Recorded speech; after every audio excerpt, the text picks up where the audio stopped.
You are listening to the Pencil and Paper Podcast Network.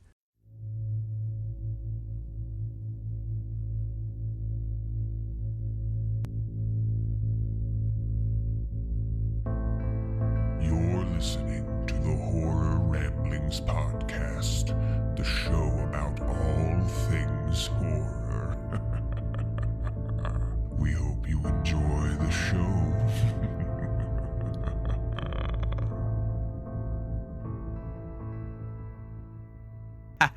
This is the Horror Ramblings Podcast, the show about all things horror. I am your host, Lester Blosser, joined by my co-host and good friend, the extremely talented Stephen White. How are you today, Stephen? Doing all right. I'm doing all right. I'll just leave it at that for now. Yeah, I understand how you feel. I know you and I had a conversation off of the show about what this episode was going to be about. But before we get into that, I know we also just talked about some exciting news. So let's go ahead and talk about something kind of exciting. There's someone that we need to give a shout out to. Yes. So go ahead, please. So we got a response to one of our questions, and I know this is a little far removed from the first episode that we did, but our first episode was an introduction to horror, and we did ask the question to our audience, what was your introduction to horror? We got a response from Jed Schaefer. Jed, I actually am connected to through Super Mega Crash Brothers Turbo. He was on an episode, not very recently, but a couple episodes back. He has his own podcast called I should have written that down. The Gamer Parent Strategy Guide Podcast. If I've got that correctly, I'm sorry, Jed, if I said it wrong, but I'm trying to remember it from memory. But he responded to our question with his story about his first introduction to horror. He said he was 8 years old in 1985, which I was about 5, so he's got about 3 years on me, but about right, about when it is. He said he had 2 friends over, Jake and Michelle. Mom took us all to the video rental place, which, we don't have anymore, unfortunately. Unfortunately, yeah. And we need to talk about that. That needs to be a topic of discussion because that used to be a thing, but we'll get into that. Anyway. Oh, yeah, definitely. Jake and I are looking at movies like Tron and Ghostbusters. Michelle comes over with the box of Friday the 13th Final Chapter. Black background, Jason's mask and a pool of blood with the knife in the eye, and she's saying, we have to watch it. He said, we convinced my mom to allow it. The 3 of us sat on the floor eating Burger King. Jake was scared. Michelle and I were just sitting there going, don't go in the basement. He's down there, you idiot. And he said he's been a horror fan ever since. And Awesome. That's a great cover. I mean, you can't go wrong when you look at it. That's actually one of the biggest draws I felt like with a lot of horror films is just the cover. That's, again, another episode we could get into because a lot of them are so clever that the movie could suck. Yeah. But the cover art is just amazing. I mean, we could do a whole episode on that, great cover art, but bad movies. Yeah.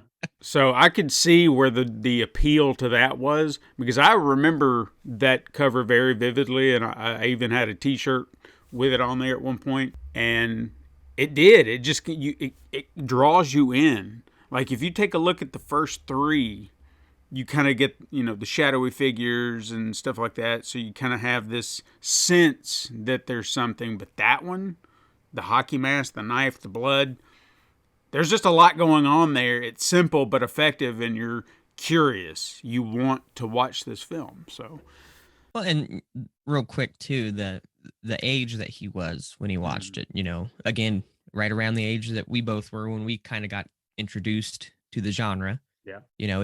It really is. It's a pivotal age. And I honestly have to give a shout out. So I went ahead and did something since we've last talked. My son got his first taste of horror from me, at least. We watched Killer Clowns from Outer Space. Nice. He actually really liked it. He did have a few moments where he was like, what are they doing? Why are they doing that? They shouldn't do that. What's going to happen? What's going to happen?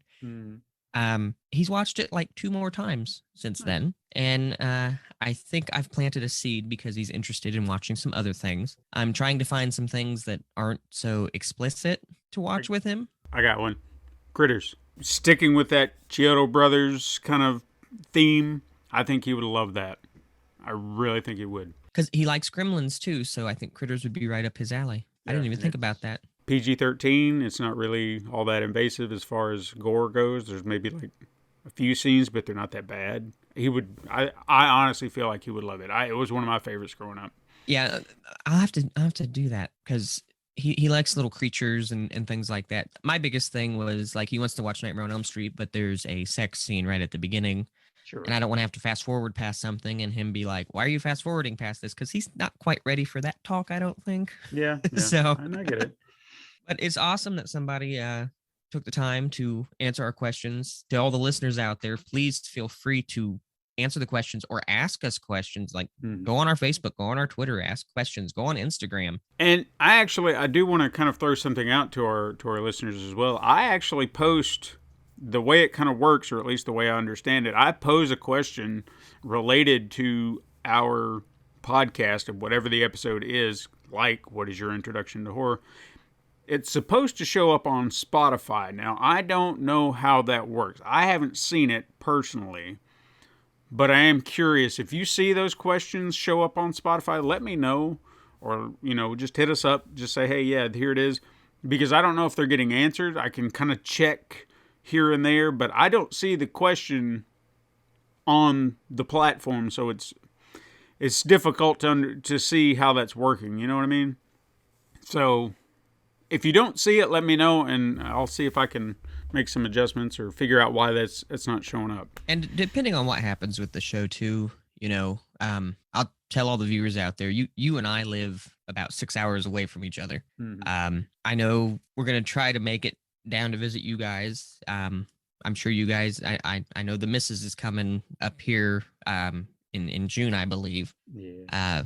But I mean, we'll see how things go with the show. I would love at some point to maybe record some like video stuff that might happen. We want to make sure that the fans are able to communicate, even on YouTube. I know that the show's posted up on the YouTube channel too. I hope that the fans know they can communicate with us and, make that kind of stuff happen. Sure. I want this to be a community. We've talked about that. We want this to feel like a safe space for horror fans. And I would also like to get feedback from fans. Do you want to see a video podcast? I know that I am posting a YouTube version with graphics and all that stuff. Actually, it's took a little extra time and effort to kind of put something together so it's a little flashier. It's not like super flashy, but it starts off and ends with some special little graphics, and you see the episode name and number and everything on it. So if you want to see our lovely faces, I'm sure we could accommodate, but right now even my background, I'm not 100% on it just yet. And I honestly, if things start to take off, I would like to do some episodes about, how brutal is Jason's machete and things like that. And obviously I can't do that where I'm at right now, but it would be awesome to take a machete and whack away at something and put that up for the fans to see. They might get a kick out of it. Yeah.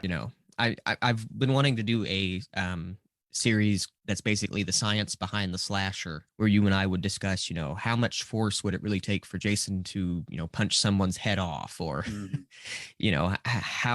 how does the creeper have his strength? What kind of speed would he need? Things like that. It'd be sort of like a Mythbusters horror. If anybody at Shudder out there is listening, send us a line. I've got a few ideas. It'd be like Last Drive-In meets Mythbusters. I love it. Yeah, we got ideas for days, people. And then there's that old that tech show that used to be on was it G4 TV? I believe it was. Yeah, it'd be like G4 meets Mythbusters meets Last Drive-In. We could review games, action figures, collectibles, do some Mythbusters stuff, and watch movies. Why not? I've got all kinds of crazy stuff I could throw out there, and I know you do too. So we just got to get the community to grow. You guys got to help us grow. Just let us know what you guys think, because we would love that opportunity. We really would. So, but I guess, thank you for answering one of our questions. Love the story. Yeah. Super awesome. I want to hear more, people. Yeah, just get out there, guys. Answer the questions. Let us know what you think. This is the community. We want it to grow. We want it to be a source of inspiration for all you horror fans out there. For sure. But I don't know how to segue into this, so I'm just gonna segue into it. Yeah. We are a horror podcast. We poke fun at horror movies. We talk about our love for horror movies, and this show talks about all kinds of things. It's not just film and video games and things like that. We do talk about real life things. And unfortunately, recently we had a horrific event happen here in the United States. I always say on the show that real life is scarier than anything that you could see in a movie. Mm-hmm. And when I saw the news the other day that 21 people got killed in Uvalde, 19 of which were children, I didn't believe it at first. I was in utter shock. And to those of you out there listening right now, this is what this episode is going to be about, the real life horrors that happen in the world like this. Steven and I are going to give our opinions on things. I'm not going to try to be political about anything, but this is a topic that needs to be discussed. And all of those poor children and those 2 teachers, they deserve to be talked about. Mm-hmm. As far as I'm concerned. Steven, your daughter and my son are actually right. Their birthdays are a day apart. Yeah. Our kids are elementary school age. I think it works the same where you're at as it does where I'm at. Yeah. What were your initial thoughts when you saw the news? I hate to say it like this. I don't want people to take it the wrong way, but I was a little numb to it. We have been down this road so many times. I remember when Sandy Hook happened, they said this was the worst shooting or mass shooting. I don't know if it was in schools or just in, whatever nonsense topic headline that they wanted to use to really drive home, oh, this is the worst ever. My response to that was, yeah, for now, because this was yet another shooting that had happened, another school shooting that had happened in this country again and again and again and again, and it never changes. So I don't want to sound like I don't care about the families or the children, but it's just like I've had to make myself numb to it, because until something changes, it's going to happen again. I don't want to think about it happening again, but it's going to until something changes. Now, what needs to change? I don't know. I honestly don't know. There's nuance to this conversation, and I think that's one thing I want our audience to understand. I don't want anyone to come in here and be like, well, they're saying that we have to do this or we have to do that, and if you're left or right, to hell with that. Okay? That's one thing that I want to make very clear for our horror community. I don't give a damn if you're a Democrat, Republican, Independent.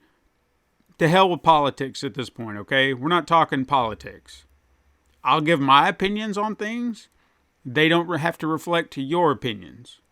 So don't feel that if I say one thing, that's the end of the discussion. I want nuance. I want to understand various topics. For example, if I may, the one thing that always gets brought up in these situations is gun bans, gun control. That'll always be the go-to, which, again, it's a conversation that needs to happen. I 100% believe that, because there's something that has to happen. Yeah. The kid turned 18, got his hands on some, was it AR-15s? Because that always seems to be the go-to. Yes, it was two of them, I believe. Yeah. So he turned 18, got his guns, and then, he had a plan. There are always these signs and that's another thing that bugs me too, is they say, well, he posted this on his social media site. He posted that on his social media site. And no one decided to take note of this? You're finding this stuff out now? I don't know, but it's getting off topic. Real quick, though, on that topic. Mm-hmm. Sorry to interrupt you, but I've even seen some job that people apply for. They will check your social media before they let you apply for a certain job. They'll look into that stuff. Just like when you go to rent an apartment or rent a house, they'll look at your social media. They don't tell you that, but it's a rule of thumb. They have you, they have you wait while they, run a background check and all that, but they look through your social media and everything too. Which is about as personal as you can get to really understand somebody. So yeah, and somebody's going to purchase a firearm and you don't check their social media. Yeah. And you don't, look into things a little bit deeper. But as you were saying, I'm sorry I interrupted. No. But I mean, that's exactly on point where, I mean, background checks is another thing that we keep talking about. And for some reason that seems to rile up certain people. It's like, well, why do I need a background check? Well, if you're a responsible gun owner, you've got nothing to worry about. If you're doing your part, you've got nothing to worry about. Now, this is where it's going to get a little divisive. But again, hear me out. I am technically not a gun owner. My wife could be considered the gun owner. I don't own a gun. I don't want to own a gun. I don't need a gun. That's my stance. I could give a shit if I had a gun. I'd give a shit if there were never any guns ever. Okay? I'm one of those people that would say, get rid of them all. That said, I do know people. Again, my wife, she has guns. I have friends who have guns. I understand there are people who are very responsible with the firearms that they own. Therefore, I'm not going to advocate getting rid of guns if that's something they want, because I understand people can be responsible. That is part of being an adult, is being responsible with something very dangerous. And that's why I won't push for it like that. If it was there, if the option was there, get rid of them all or not, I would go for just be rid of them. But that said, I do understand not everybody is dangerous with a gun. I get it. So I don't want to take that away from other people. That's just my feelings on it. So if we can't do that, then something has to happen to where it's not that easy to get it. Again, if you are a very responsible person, if you're a responsible gun owner, you have nothing to worry about. You already have your guns, right? We're just trying to make sure that the people who don't have them now, who are dangerous, are not going to get them. That's what we need to get to, of one little step on a much larger scale. Well, and the argument always, at least from what I've seen, it always boils down to, well, bad people are going to find a way to get tools to hurt other people no matter what. They're going to find a way. And I get that argument. I do. Don't get me wrong. I've seen that argument, quite a few times here, even recently.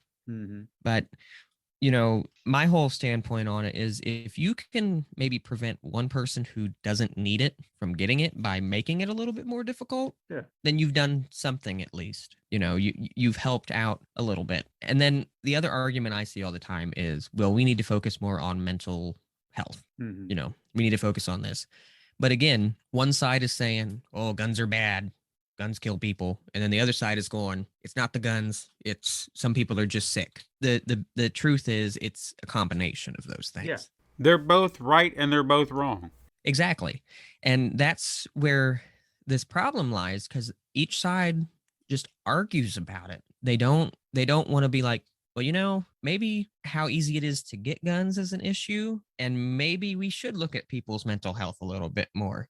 If the sides would just decide to work together, which, crazy idea, especially today, crazy idea. It'd be amazing what they would be able to, to handle, and to take care of. I mean, there's a very small waiting period to get a firearm, things like that. They run a very limited background check. I think that they should make you wait, X amount of days longer than they already do. I think they should have you talk to someone, do an evaluation. They should do a really deep look into who you are, especially if they're going to give you something that dangerous, And to kind of to piggyback off of what you're saying here, I just found this out the other day, and this sounds ridiculous by comparison, that we do it for one thing, but we're not doing it for this. I was talking to a friend of mine, and she had been looking into this surgery for weight loss. And in the process of all these steps that you have to do, they have to put you through a mental evaluation, because you're going to pretty much go through like a starving process. Probably not like that, but I understand the process that they're discussing. And they want to make sure you're mentally prepared. Now, if you've ever done fasting, or if you've ever starved yourself, I've done a potato diet, for Christ's sake. That will take a toll on you mentally, as weird as that is, because you're depriving yourself of flavor, of all these drugs, pretty much, that are in our food, all these chemicals that fire off in our brain. And when you deprive yourself of these things that you constantly have through processed foods, your brain doesn't know what to do, because it's like, where's all this stuff? Where's all this stuff? And then you just feel hungry. And no matter how many potatoes you eat, it's like, this is terrible. I hate this. And you want something. I mean, by day 5, I was like, I'll do anything for something, So I get the mental evaluation process for something like that. That's a surgery. They want to make sure that you're going to be able to handle it, because it's going to take a toll. A mental evaluation for a gun sounds logical. Can you handle it? I don't know what questions, and maybe that's part of the problem those who have guns now are worried about, is that maybe they'll find out that maybe there's something a little off in them that maybe takes their guns away. I could say that maybe if you already own one and you have been responsible, like if you've had it for X amount of years and you've never been criminalized, you've never done anything wrong, then I'd say you get a pass. I don't know if that would be a perfect solution, but that's kind of giving a little carte blanche to those who are responsible gun owners. We're saying, you have shown that you've been responsible all this time. You've had your guns for X amount of years. You don't have to take the psych evaluation because you're kind of grandfathered in. Yeah, you've proven that you are not a risk. Right. So therefore, that kind of puts you out of the spotlight. You don't have to worry about, am I mentally, or are they going to say I'm not mentally stable? Don't worry about it. You've proven you're good. It's for the other people, or maybe even someone who just recently bought one. If that law goes into effect, just to make sure. But 9 times out of 10, when these people get guns, they're collecting large amounts. Do they not trace these guns, like, to see how many people have, like, these large collections? Now, I know some people collect them, but there's a lot of these shooters, they gather up a slew of guns, stick them in a bag, and then take them to wherever they're going. That's another thing that should be a red flag. Yeah, I mean, some people get an entire arsenal. And, nobody bats an eye to it. And I know if you go to certain gun shows, because, excuse me, my wife's family, her dad and her brothers, they all carry. They're responsible gun owners. They all carry and everything.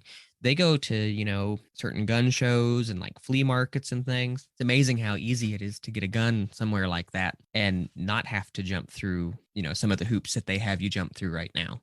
Yeah. It's crazy how unregulated that side of things is. And in Ohio, they just changed the law. You used to have to take a class to conceal carry and everything. They've changed all that. You don't have to take that class anymore. The one thing that, sort of teaches gun owners how to be responsible. And now they're like, oh no, you don't have to take that now. You don't have to take it. Yeah. And, open carry has always been, something that you've been able to do here. I believe the law already took effect for concealed carry, if I remember correctly, because it was a very big deal when everything happened. And some of the lawmakers that didn't want it to happen, they really got, for lack of a better way of saying it, they really got shit on as far as, that goes. But, it really is a gray area. It's not black and white. It's not, it has to be this way or it has to be the other way. And when one side go ahead. Well, I was just going to comment. No one likes to have nuanced conversations anymore. We have, you either go far one way or far the other way. There's no middle ground, and that's got to change. And that right there is horrifying on its own. It used to be your opinion might be different than mine, but let me understand why you think what you think. I'll tell you why I think what I think, and maybe we can reach a compromise. Now it's, oh, you don't think what I think? Well, you're automatically a bad person and I hate you. It's when did it become uncool to compromise on things? I don't know.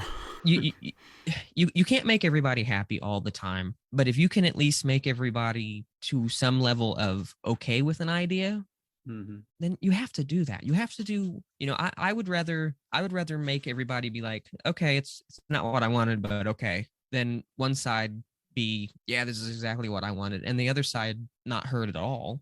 It is a big gray area, but I mean, something has got to change.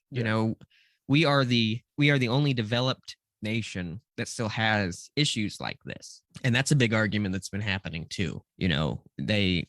They talk about how other nations don't have as much freedoms as we do, and everything else, but it's funny because hunters and things like that, and people who just like shooting at gun ranges, they can go do that in other countries. They can. It's just they regulate things a little bit more. They make things a little bit more difficult. And do you hear about mass shootings overseas anywhere? That's a developed nation? Not really. And I think that's half the problem is when you have these really irate gun owners feel like that they're going to have all their guns taken away. They're not looking at bigger picture. They just hear, you're going to take my guns. That's always the argument I hear. Going to take my guns, going to take my guns. Without looking, like you said, at the other countries to see how that still works over there. Because hunters, why would I take away a hunting rifle from, someone who enjoys going hunting? Sure, it's a gun, it's a dangerous weapon, but it's a hunting rifle. Okay? It's not semi-automatic. You're not just going to be plowing down people with a hunting rifle. You've got to aim. You've got to take your time. One shot, you've got to reload. It's a slow-moving weapon for a reason. Yeah, and as crazy as this sounds, even the whole like AR-15 thing, one of the last times that I came to visit, we went over somewhere. They had an AR-15. I shot it off a few times. I had fun with it, just shooting at a target. Nothing crazy. I don't, as crazy as this sounds, and I might get some flack for this. I don't even think it's necessarily about, you should ban a gun like that necessarily. It's if they can make it, better regulated about those things. They talked about doing like a yearly, I know this was an idea that kind of floated around. It was like a yearly check-in, basically, to make sure that guns hadn't shifted hands and things like that. Even an idea like that, I think, would be at least something. I think if they started to kind of buckle down on the whole gun lobby and everything, and they were like, we're going to start regulating this a little bit better. I think that would put a little bit of fear into some people and maybe make those people go, I understand. Yeah. But my question is, how many more kids have to die, for them to be like, maybe we should at least have a conversation about this. Maybe this is something that needs to happen. Yeah. It blows my mind that these conversations happen. And, I don't want to make it political. I really don't, I'm kind of on the fence when it comes to political stuff anyways. I've always been a don't vote based on the party kind of guy. I've been, vote based on who you think's going to do a better job kind of guy. Sure, yeah. And, I've heard a lot of political things come up. I've heard a thing, about somebody even brought abortion into it. And they were like, sure, you don't want women to be able to have an abortion, but you're not going to stop our kids that are already here from being murdered. I mean, people in their frustration, I understand it. Yeah. I get it. It makes sense when you think about it, what they're saying. And I get that might not rub certain people the right way. I'll go out on a limb, just sitting here as we're discussing it, thinking about it. I'm gonna throw out a scenario, and I'm gonna argue something that I've not really ever done, but I'm gonna argue in favor of keeping guns and really shifting the focus. That first and foremost, if you want to sit here and say, don't take my guns, no gun reform, no nothing. All right. The trade-off is we have to do mental evaluations. Case in point, you got two parents at that school.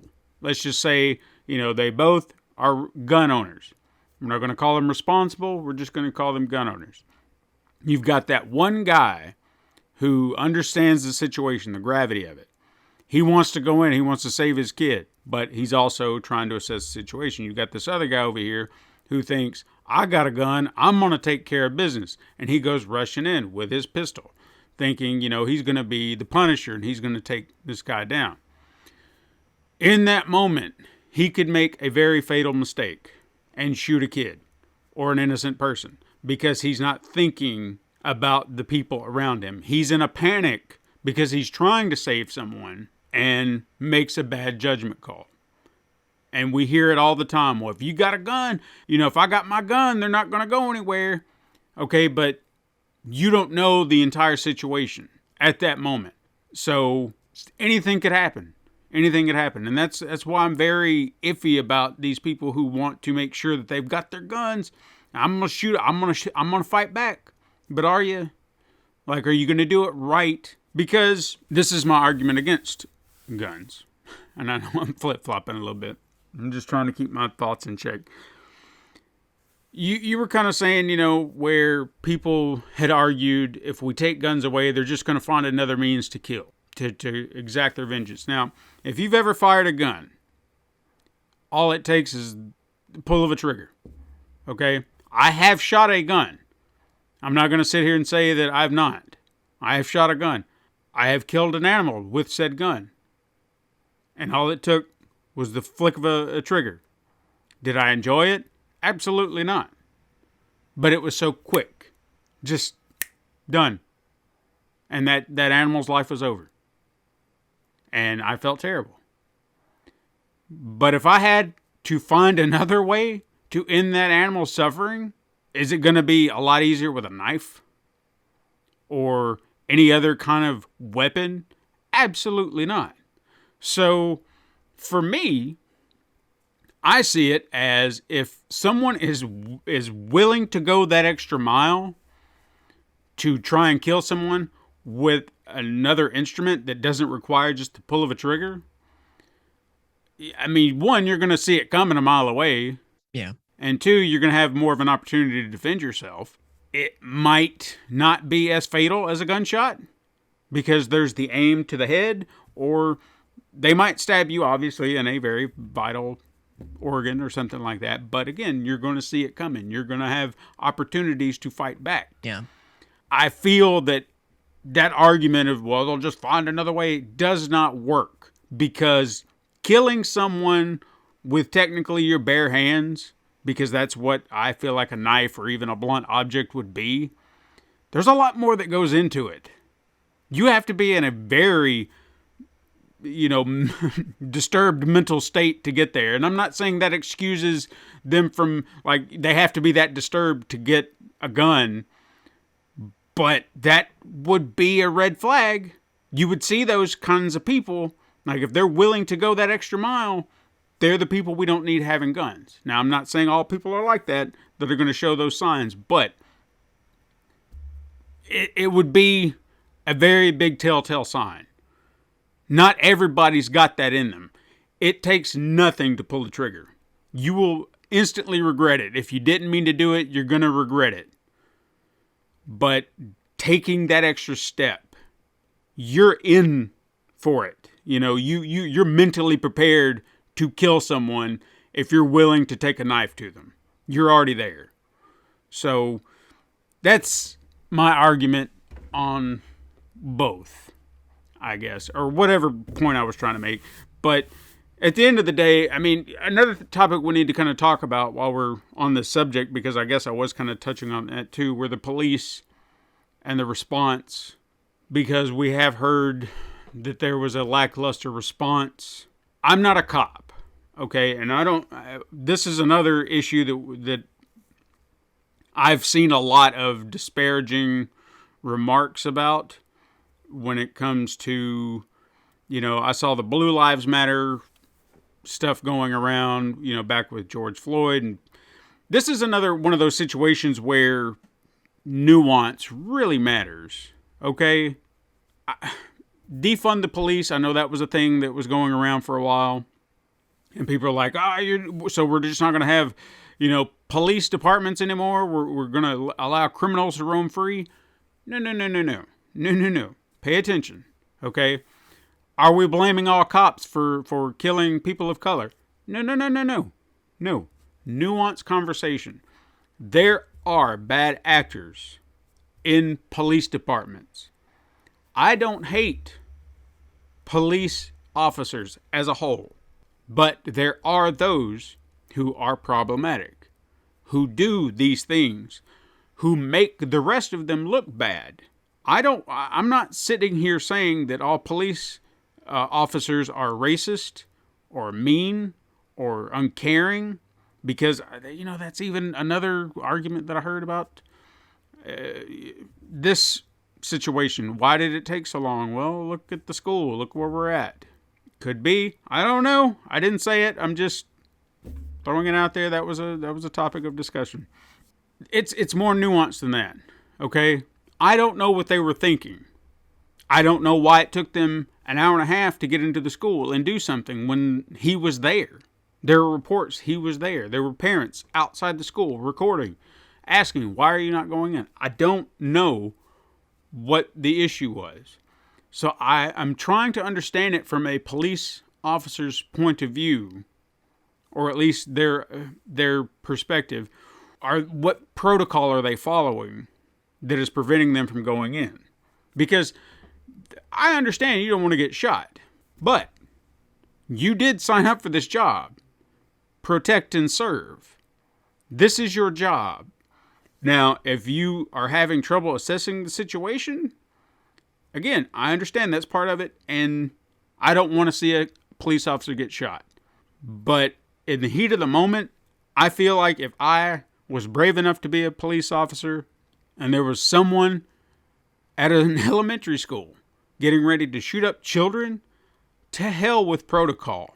I want to go save those children because that is my job. I am a police officer to protect and serve children of all things. And I believe the officer that actually did take the shooter down, which I'm not going to give the shooter's name out. I'm not going to name him at all. I think they should just stop naming these shooters because that's all it's about. They want their name to be known. Yeah.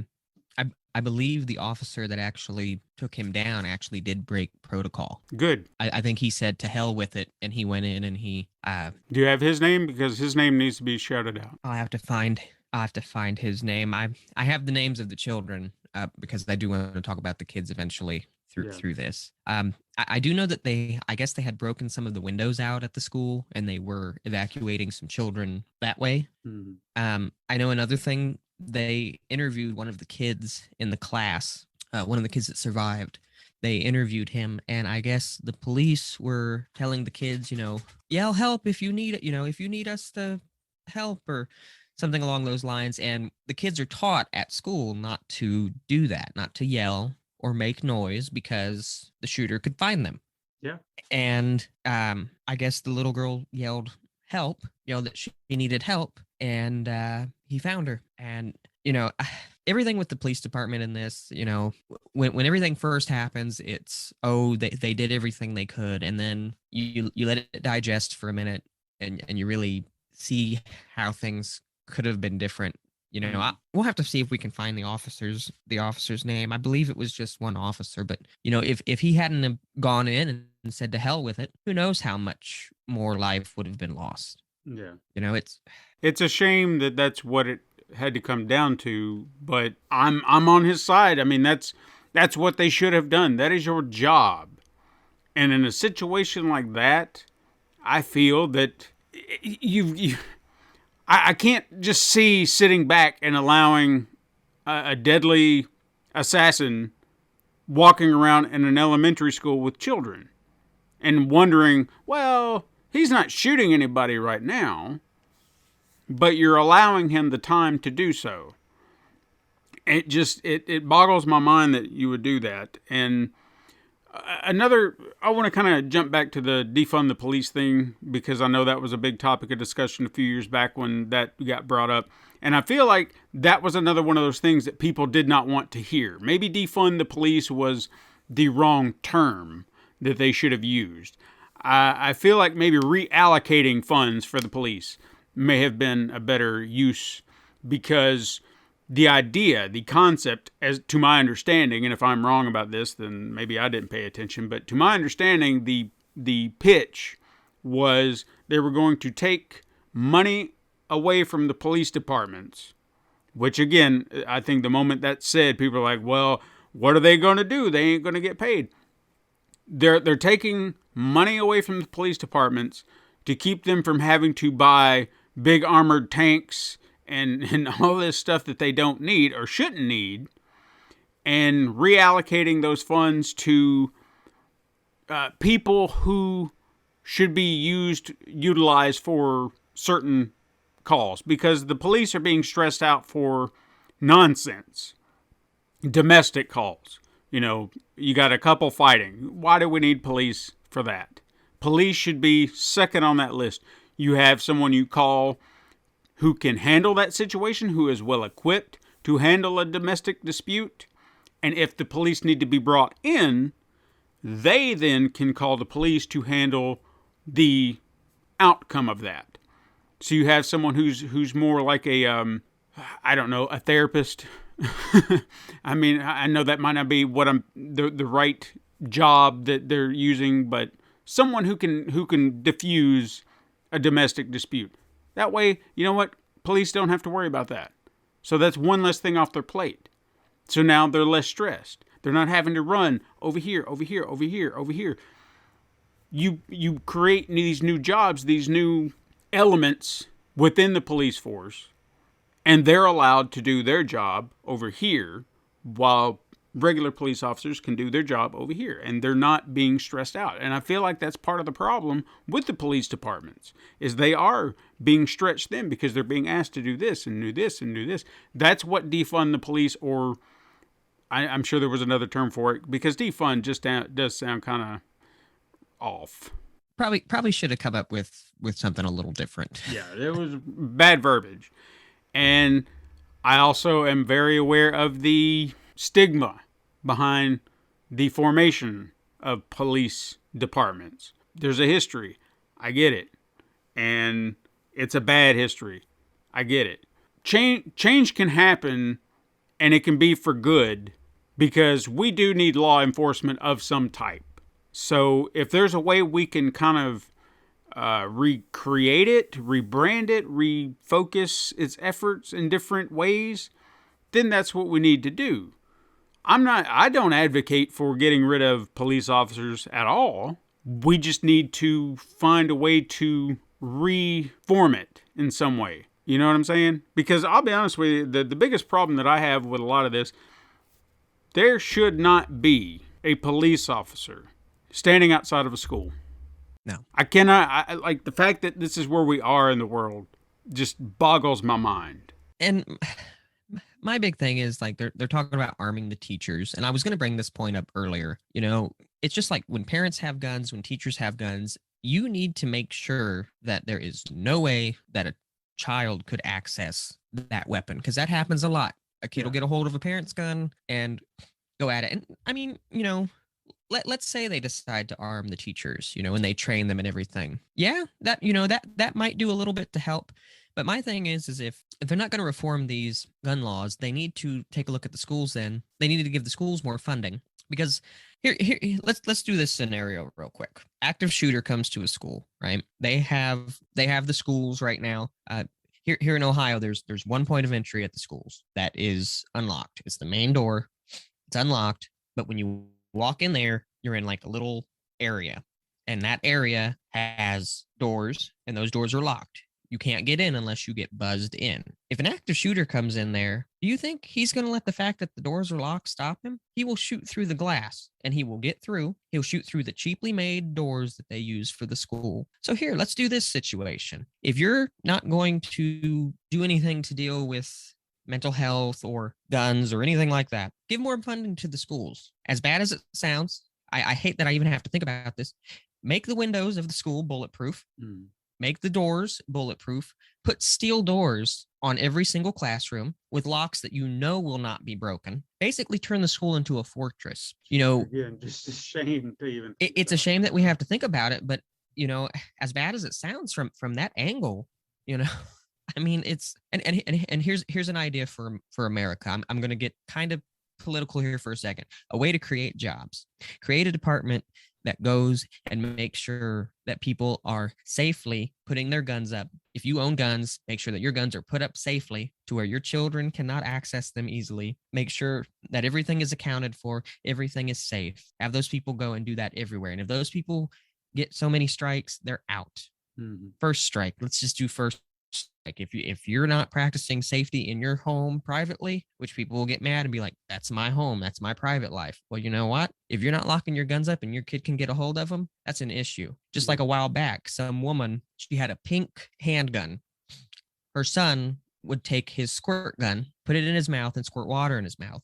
He grabbed mommy's gun because mommy left it out. I think mommy was high on drugs. I can't remember the whole story exactly. He pulled the trigger, shot himself, killed himself by accident, which is just insane. But, you know, if we're not going to figure out a better way to protect the kids, then I guess you have to turn the school into basically a prison, fortify it. But it just makes schools used to be a place the kids didn't want to go to because it was like, homework, but now they have to worry about their lives. Parents have to worry about their lives because the one thing that I think we all kind of get, but we get so blasé about, oh, it'll never happen in my school.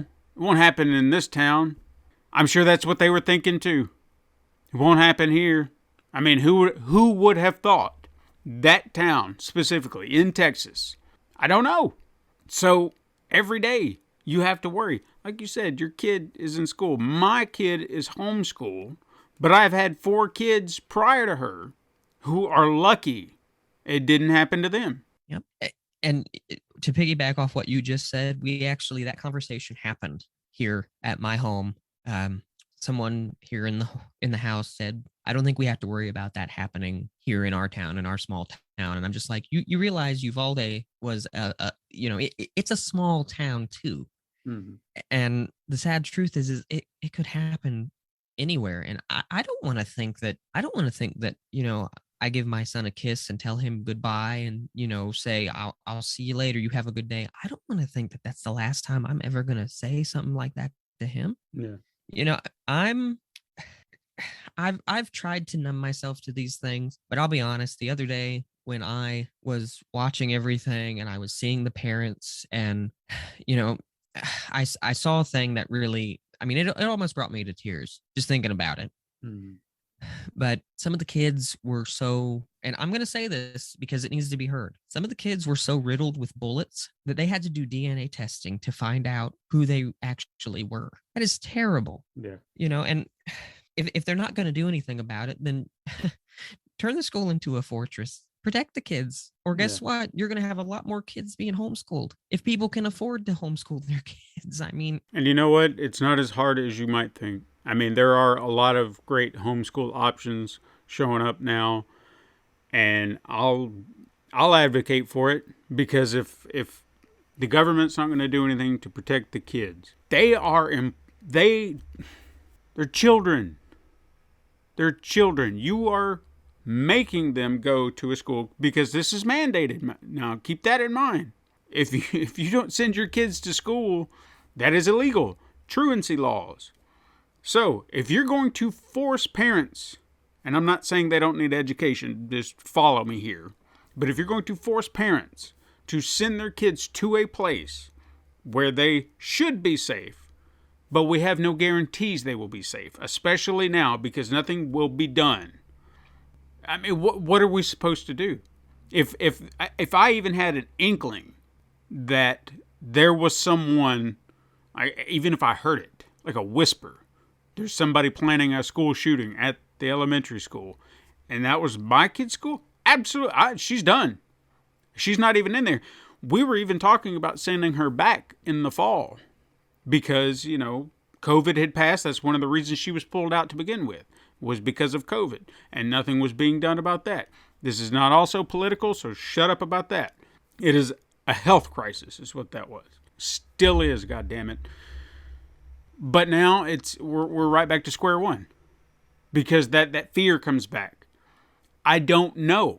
I understand it's a very minimal percentage, but it's still a percentage that I don't know. I would rather play it safe and it never happen, you know? Think about it like this. It's a what if scenario. What if you were deciding on it? We had this discussion back and forth and we said, you know what? Okay, we're going to stick with the homeschool. And that very month or that very year she was supposed to go back, school shooting happened. Then we start thinking about the what if scenario. So those kids are dead. That could have been Calliope. So then we're sitting here thinking about all that. Like, oh my God, we're grateful we did it, but now all these other kids are dead. Could have been my kid. I don't know. And then that puts us yet into another spiral. And then look, I would never want anything to happen to Calliope. And I hope you know that I love her to death. But I mean, it would be just like here. Could you imagine if little man or if her, the opposite side of that, you decided to send your kid back to school and something happened. Mm-hmm. You would already be destroyed because something happened to your kid, but you would destroy yourself because you made the decision to send them back. Yeah. This school shooting, the oldest kid, the oldest child that died in the school shooting was 11 years old. 19 kids got killed between the ages of 9 and 11. One of the teachers that got killed, I don't want to mess her name up. It's Irma Garcia. Mm-hmm. Irma. It's IRMA. I'm terrible with names, and if I butchered her name, I'm sorry. Her husband went and laid flowers at the memorial. They had him on camera laying flowers down. Later that day, he died of a massive heart attack. Their 4 kids who had just lost their mom, lost their dad. Not to mention, they probably won't show it on the news. I'm sure there are plenty of parents of these children that died who probably won't be able to live with it. And they don't think about that stuff. It's our thoughts and prayers are with you. Our thoughts and prayers are with you. Well, guess what? Your thoughts and prayers aren't doing anything for anybody. They're not. Do something. Make some kind of action. And before I forget, it wasn't just one man. Federal agents went to assist at the school. Local police chief told them not to go into the school. He didn't think that there was a threat at that time. He thought that the shooter had barricaded himself in a room. He spent 30 minutes trying to find keys to gain access to areas of the school. The federal agents, of their own volition, decided to disregard his orders, and they went in. So to whoever those federal agents are, thank you for finally doing something about this. Now, there's a lot of kids to name. I can either name them, or if we can put their names in the show notes, I think we should do that so people can see it. I know that they've been doing GoFundMes for the school and everything. I figured we could share those in the show notes if that's okay. Yeah, they'll be down below. It really puts you at a loss, and I know a lot of our listeners are probably going to be like, this is a very different show, but the world is a scary place on its own. Hold your loved ones close to you. And it's sad that we have to have the conversations that we have about, should we get our kid a backpack that's, bulletproof? Should we teach our kids, how to do this?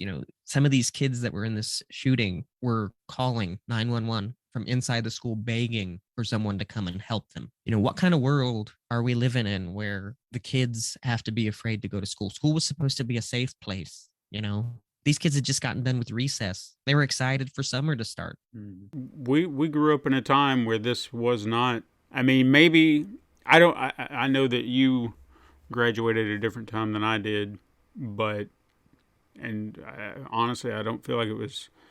You graduated in 2009? 2009. I graduated in 97.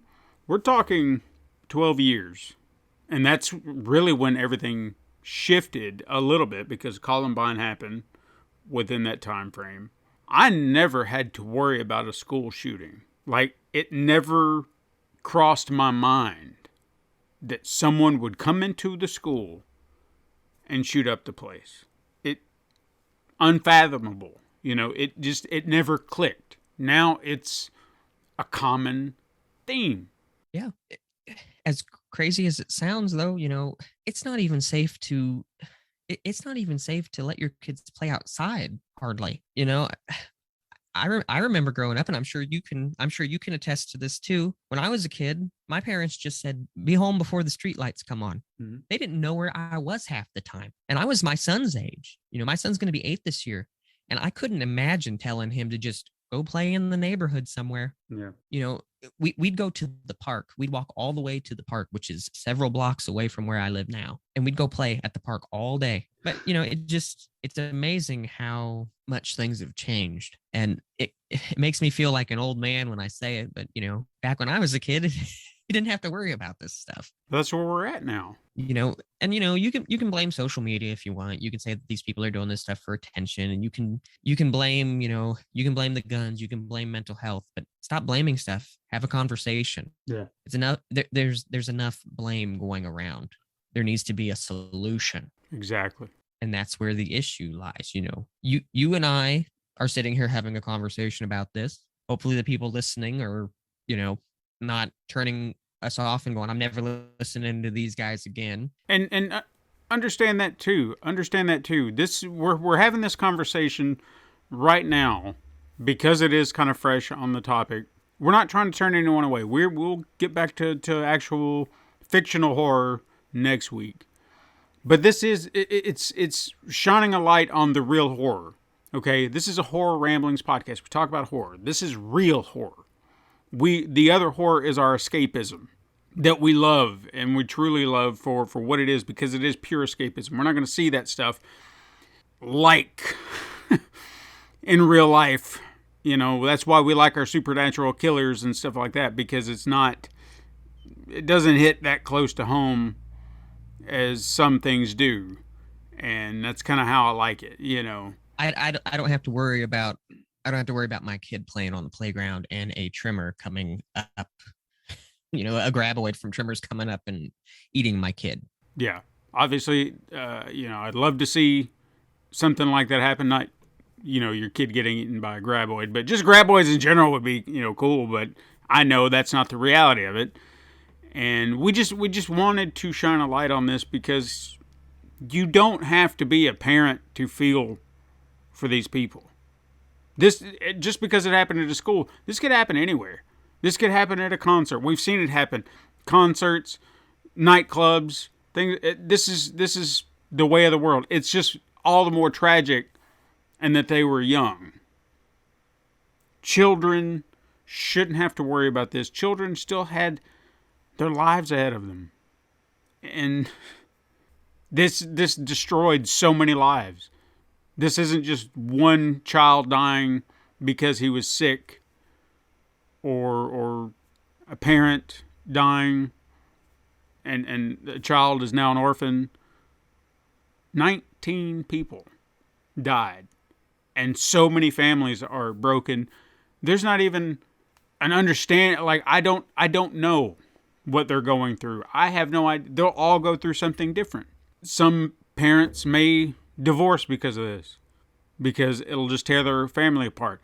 Other parents, hell, there could be suicide out of this, as much as I hate to think that, but I don't know what their mental state is, and I can only imagine. Like me in that situation, I would like to think that if I was outside that school and I knew there was someone in there with a gun, my ass would be in there. And I don't give a shit if I got shot. If it meant that my daughter did not get shot, I'll take that damn bullet. I would die to protect my children. Yeah. So that's where I'm at. And I know some people are like, well, it's not doing your kid any good. Yeah, but you know what? She's still living. And that's my job.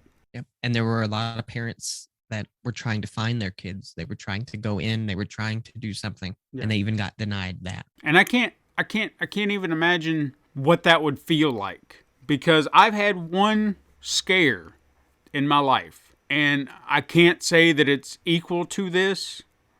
But there was a time when my daughter Piper, who is now 18, she was about 5 years old. She had just started kindergarten. And this was early in her, I won't say it was like the first day or something like that. She'd been going to school for a little while, but not, I feel like it was still at the early in the school year. And when my daughters got home, my two oldest got off the bus in a panic because they said, we don't know where Piper is. And I said, what are you talking about? And she's like, she's not on the bus. We don't know where Piper is. And I was like, okay, hang on, calm down, because they're freaking out. And I hadn't had a chance to freak out. I was just like, whoa. I said, she probably just got on the wrong bus. Let's call the school. Let's figure out what's happening, because she's got to be somewhere. So we call the school. Hey, my daughter, she may have gotten on the wrong bus. Do you know if she would have been here, there, wherever? Trying to chase down leads as to where she could have went. Now, I know there was a babysitter that she had that we used to use, or a family member, and my first instinct was maybe she went there. Maybe she got on that bus thinking that's where she was supposed to go. She didn't think about it. So I made a drive over there. They didn't see her. Went to another house. They hadn't seen her. And in that moment, I was like, okay, something, Like I was starting to lose a grip. And I was talking, my mom called and she was asking what was going on. And when the words came out of my mouth, that's when I fell apart. I can't find my daughter. And it was in that moment, it all became real. Like I had held it together until I said it. And I panicked because I was like, it was irrational, but rational at the same time. I knew she had to be somewhere. And I understand that panic that goes through a parent's mind. I have no idea what these parents are going through. But again, I don't want to say if you're not a parent, you can't understand this. You can. It's a loss. A loss is a loss is a loss. It's a little different when there's a parent because you're responsible for someone, but you can still empathize. You can still understand. Yeah. And I think one of the worst things in the whole situation is the parents obviously weren't allowed to go into the school because of what transpired. So they had the parents go and wait somewhere. And these parents didn't know where their kids were. So having to wait and wonder where your kid is, that's bad enough of a feeling, which obviously, you, like you just said with your story there, you understand that. And I've had a moment like that with my son. He didn't come out of the building at school when they called him, and they called him several times, and even the staff was like, well, what's going on? Turned out he went to the bathroom, so not as crazy of a deal, but the panic kind of set in because I waited for him forever, and I was like, where is my kid? And everything went through my mind, but something traumatic like this happens, and these parents are told you have to wait, and you spend all this time waiting, not knowing if your kid is alive or dead, and then you get that news broken to you. It's just, I saw a clip of one of the parents, and someone in the news was talking to him, and this man is just sobbing, and he's just saying, I just want her back. I just want my daughter back. And having kids or not having kids, I can imagine how that feels from the loss side of things, from losing someone, but I couldn't imagine it in that moment in real time. Like those people, it's insane how this stuff goes. I couldn't imagine it for anything. I don't want to. Yeah. And I sympathize like hell with the parents. I wish there was a world in which this never had to happen, that they could get to see their kids grow up, graduate, have families of their own, become successes, whatever. I hope that they figure it out. I hope they figure out how to fix whatever they need to fix for this. And I wish those families the best. And I hope that, over time, I know these wounds will never heal, but I hope that they are able to somehow cope with it a little bit. Mm-hmm. And to anybody out there listening that has kids, and to anybody out there that doesn't have kids, hold your loved ones close. Appreciate that we are here, that we're breathing, and just hang in there, everybody. Because the world's a scary place, and if you have people to go with if you have people to go with through this scary world, appreciate it. Because if you don't have to go it alone, don't go it alone. And if you know anybody that's struggling with mental health or having negative thoughts or anything like that, help them get some help. We're not trying to preach or be political, but we understand that the world's a scary place. So if we all unite, we could be a lot stronger for it. We're so divided now, whether it be politics or religious beliefs or whatever. We don't have to be this way. We don't. We've chosen to be this way. No one wants to listen. I have tried to be as open-minded as I can when it comes to opposite opinions. I'm willing to listen. Are you? And if anything, you can use Steven and I as an example. We sat here today, we had a conversation. He and I think a lot of like on certain things, but we were able to have this conversation without arguing. And that's all it takes, and even start a conversation. Just be like, I want to talk about something. I know that you're going to feel different, but hear me out. I'll hear you out, and we'll figure it out. And put feelings aside. I think that's the other part that needs to be set aside too. If you feel strongly about something, we'll use a very hot topic here lately, and I'm not going to get into it because I know we're trying to wrap up, but abortion. That's pretty divisive. You got people who are pro, people who are against. Have a conversation about it and leave your feelings at the door. Just use what is it about it that you feel is appropriate about having an abortion, and the other side, what you feel is negative about it. Converse. Don't yell. Don't fight. Just lay out your feelings and just say, hey, this is how I feel about it. This is what I think. And see if you can find a middle ground to understand each other's side. The moment we do that, we're going to be a lot better off. We don't have to agree on everything, but understanding each other is key. Yeah, that has always been key, I believe, having that understanding, like you said. But I don't really have any other talking points today. I know this was a very different episode than what I'm sure the people are used to hearing, but I know this is one that had to happen. Yeah, just go ahead. Stick with us, people. We aren't here to try and stir a pot. We wanted to talk about real horror. Maybe we didn't do it right. I don't know, but it was a conversation that needed to be had. And we really wanted to bring attention to these precious children that we lost, the 2 teachers that we lost. The media is going to put things out in a certain way, and we just wanted to really talk about them.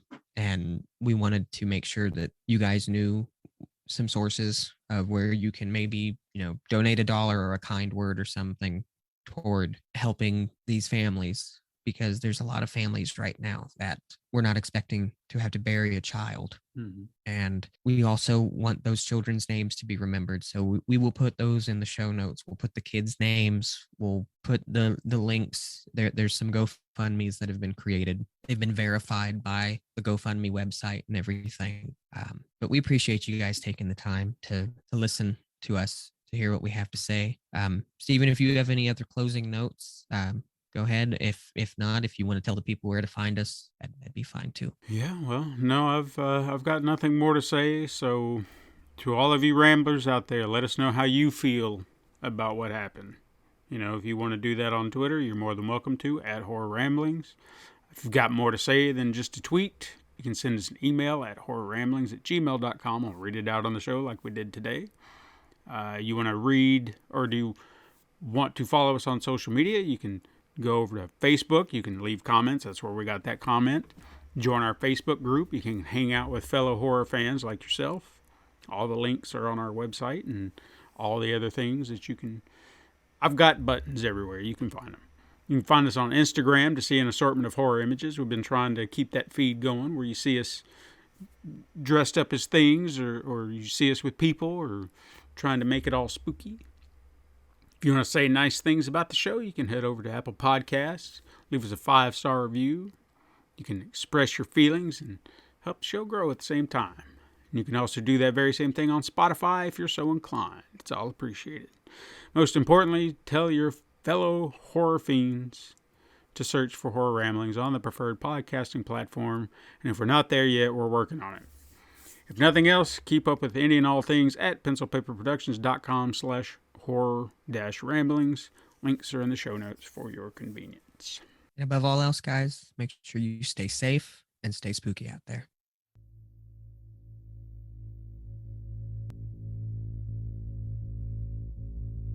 This has been the Horror Ramblings podcast. Join us next time for even more horror.